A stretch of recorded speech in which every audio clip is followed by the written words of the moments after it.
Ako po. First, Ako ko yan, hajarake.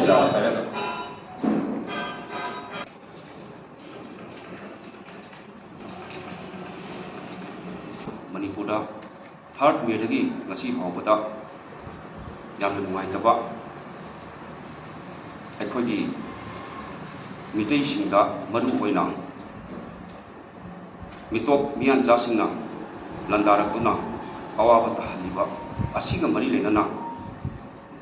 Manipuri peoples ꯐ꯭ꯔꯟꯠꯅ ꯀꯔꯤꯒꯨꯝꯕ ꯉꯝꯖꯕ ꯈꯔꯗꯪ ꯃꯅꯤꯄꯨꯔꯒꯤ ꯑꯋꯥꯕ ꯇꯥꯔꯕ ꯃꯐꯝꯁꯤꯡ ꯔꯤꯂꯤꯐꯀꯤ ꯃꯐꯝꯁꯤꯡꯗ ꯀꯦꯝꯞꯁꯤꯡꯗ ꯃꯇꯦꯡ ꯄꯥꯡꯖꯕꯒꯤ ꯃꯔꯝꯗ ꯑꯩꯈꯣꯏ ꯂꯥꯛꯆꯔꯝꯕꯅꯤ ꯑꯩꯈꯣꯏꯒꯤ ꯃꯅꯤꯄꯨꯔꯤ ꯄꯤꯄꯜꯁ ꯐ꯭ꯔꯟꯠꯇ ꯃꯔꯨ ꯑꯣꯏꯅ ꯃꯇꯦꯡ ꯄꯥꯡꯕꯤꯔꯛꯈꯤꯕ ꯑꯣꯔꯒꯅꯥꯏꯖꯦꯁꯟ ꯑꯍꯨꯝ ꯑꯩ ꯃꯤꯡ ꯑꯣꯏꯅ ꯄꯟꯖꯒꯦ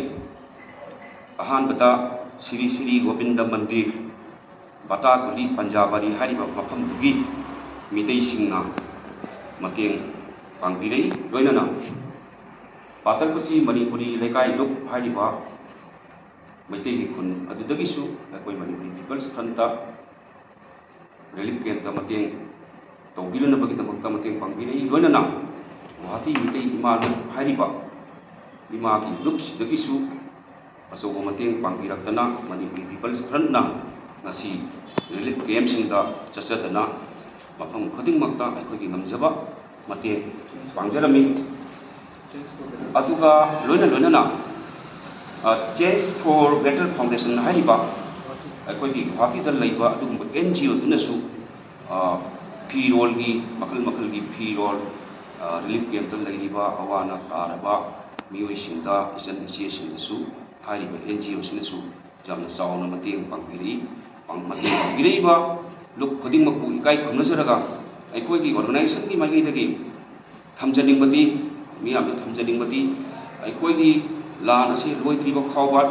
ꯑꯩꯈꯣꯏꯒꯤ ꯃꯅꯤꯄꯨꯔꯤ ꯄꯤꯄꯜꯁ ꯐ꯭ꯔꯟꯠꯅ ꯃꯥꯌꯣꯡꯖꯥꯒꯅꯤ ꯃꯔꯝꯗꯤ ꯄꯥꯟ ꯃꯅꯤꯄꯨꯔꯗ ꯂꯩꯖꯔꯤꯕ ꯃꯅꯤꯄꯨꯔꯤꯁꯤꯡꯗ ꯑꯩꯈꯣꯏꯅ ꯐꯤꯜ ꯇꯧꯖꯔꯤꯕꯁꯤ ꯃꯦꯒꯤ ꯇꯥꯡ 3ꯗ ꯊꯣꯛꯂꯛꯄꯗꯒꯤ ꯊꯣꯛꯏꯕ ꯈꯨꯗꯣꯡ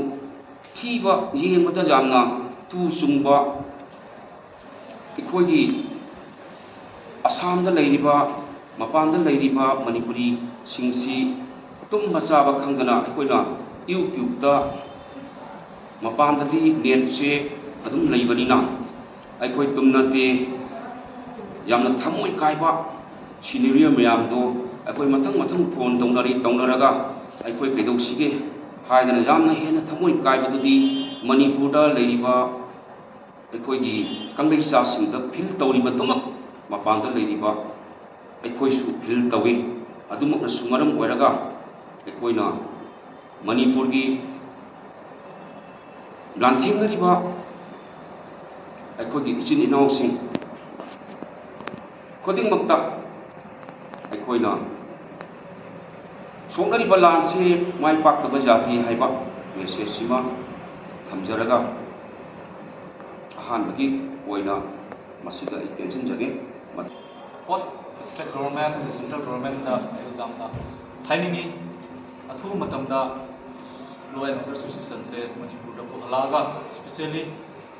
we do be very concerned about the students future of students of Manipur students in say like pa bakot pasigam yan men tanadran laire se to matamda law and order situation se state amusung central government na control tawraga situation se control tawinam tamta ai even the chief minister of even prime minister of India MPF ki magi di haijan